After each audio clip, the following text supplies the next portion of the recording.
Bonjour, je m'appelle Chris et aujourd'hui je vais faire l'essai de la Honda Odyssey 2021.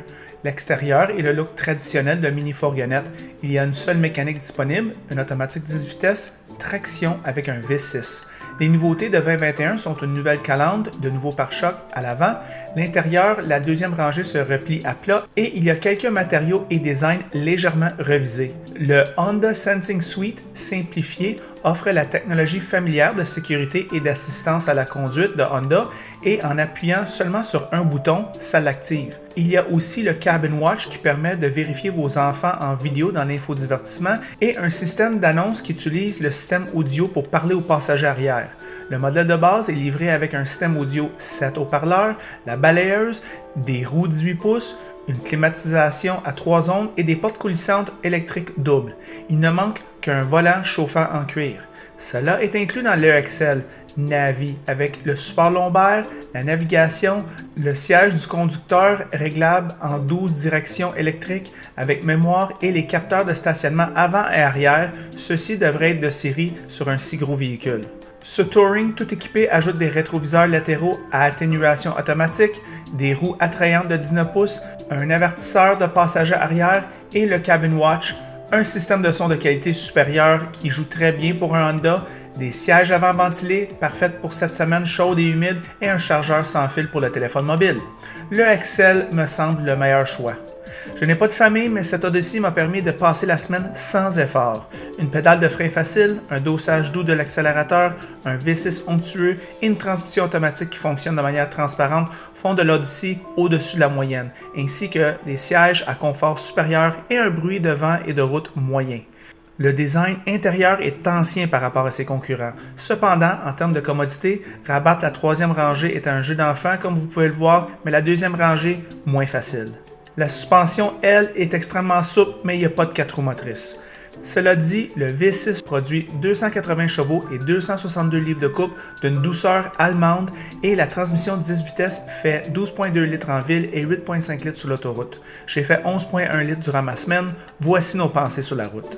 Bonjour les amateurs de voitures, aujourd'hui avec Ross, il vient essayer mon Honda Odyssey 2021, la version Touring, je l'ai pour la semaine. Ross, qu'est-ce que tu en penses de ce véhicule-là? Bien, on est déjà rendu à la 5e génération de la Honda Odyssey, fait que véhicule qui a pris sa place avec les années et on en est déjà rendu à la 5e génération. Top Safety Pick Plus, selon les IHS. Véhicule à vocation familiale, véhicule très sécuritaire de ce point de vue-là. La braquette de prix, bien, de 45 590 à 56 790 Le prix de notre modèle d'essai, 56 790 plus taxes. C'est cher. Pas donné à toutes les bourses. Les pour, bien, un habitacle spacieux, beaucoup d'espace pour tous les occupants à l'intérieur, fait que bien réussi de ce côté-là. Technologie avancée pour tout ce qui est de l'assistance électronique, assistance à la conduite, moteur V6 fiable, couplé à une transmission automatique à 10 rapports qui fait un très bon travail, habitacle polyvalent, siège confortable, on parle d'une bonne insonorisation quand même, dans la bonne moyenne pour ce qui est de l'insonorisation, pour ce qui est de la catégorie des mini-fourgonnettes, une bonne douceur de roulement également, l'Apple CarPlay Android Auto de série. Fait que, quand même, tout est là. Les comptes, bien, pas de rouage intégral. On est un peu déçus parce que la concurrence l'offre chez Toyota et chez Chrysler. Et les Québécois font un bandage extrême sur le 4 roues motrices, il faut le dire. Spécialement en hiver, au mois de janvier, ça peut être plaisant. Ouais. Pas de version hybride comme chez Toyota, pas de version PHEV comme chez Chrysler. Fait que c'est un peu décevant de ce point de vue-là. Prix de base élevé également par rapport à la concurrence qui offre des véhicules moins chers dans des modèles d'entrée de gamme. Après ça, consommation un peu élevée. OK? Si on la compare à la Toyota Sienna, c'est beaucoup plus. C'est presque le double dans des conditions similaires. Fait que c'est quand même énorme. L'enlèvement de la deuxième rangée, qui est un peu difficile. La concurrence, bien, Chrysler Grand Caravan, qui est le modèle d'entrée de gamme chez Chrysler, qui peut être une possibilité, une alternative intéressante pour la jeune famille qui a des moyens un peu plus réduits ou des moyens financiers plus réduits. Chrysler Pacifica, qui est un peu plus haut de gamme de ce point de vue-là, La Ford Transit Connect qui pourrait être un compromis également. Kia Sedona et bientôt la Kia Carnival 2022. Modèle très intéressant chez Kia. Et pour finir, au niveau de la motorisation, qui est probablement l'exemple à suivre en termes de consommation, la Toyota Sienna, qui est sans aucun doute là, la référence pour combler respect de l'environnement, respect du portefeuille, puis efficacité énergétique tout en un. Fait que c'est vraiment la référence du point de vue des mini-fourgonnettes à ce niveau-là. Fait que quelles sont tes premières impressions sur la Honda Odyssey Touring 2021?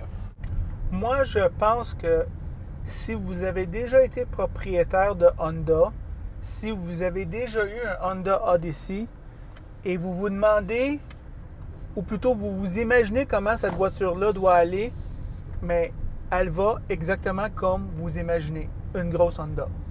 C'est quoi les caractéristiques d'une grosse Honda? Moi, Ross, je suis un petit peu un spécialiste en Honda, je n'ai eu beaucoup. Puis toi aussi, je pense que tu en as eu une coupe. J'en ai eu une coupe, moi aussi. Je te dirais, c'est la douceur des interfaces qui différencie Honda de les autres. Moi, je te dirais que le volant, très doux. Le pédale de frein, très doux. L'accélérateur, excessivement doux avec le V6. Moi, je te dirais que c'est une douceur quasiment comme les 6 en ligne allemands au niveau juste de la douceur. C'est quoi le résultat net de tout ça? Mais assis ici dans les sièges, donc le cuir est assez moyen, mais que le confort est vraiment au-dessus de la moyenne. Tout à fait. On a ici une insonorisation, somme toute, dans la moyenne. Mais moi, je te dirais, à la fin de notre routine, bien, on se sent bien, on ne se sent pas trop taxé. Des fois, on peut avoir des journées où est-ce que ça nous donne mal au dos. On ne sait pas trop pourquoi. On est crispé en arrière des épaules. On s'assoit dans ses bancs ici. On pogne les bosses. Ça taxe rien. Alors, c'est ça l'avantage de ce véhicule-là. Même qualité que le pilote, je te dirais. C'est de là que ça se ressemble le plus. Comment elle se compare, cette mini-fourgonnette, aux autres? Mais moi, je te dirais, Ross, elle se compare assez favorablement. Si on se rappelle bien, il y a 20-30 ans, la mini-fourgonnette, c'était le véhicule des parents cool, qu'on faisait des activités avec, qu'on embarquait tout avec eux autres. Puis aussi, moi, je te dirais aussi peut-être les couples qui ont beaucoup d'amis. Ils embarquent tous ensemble, ils s'en vont faire leurs activités, ils montent dans le nord, vont au resto ensemble. C'est vraiment un véhicule qui fait ça encore mieux qu'avant. Je te dirais que la consommation d'essence, Ross, j'ai fait plutôt un trajet de ville, moitié autoroute. Moi, j'étais à 11,8 au 100 km. C'est du gaz, c'est beaucoup de gaz.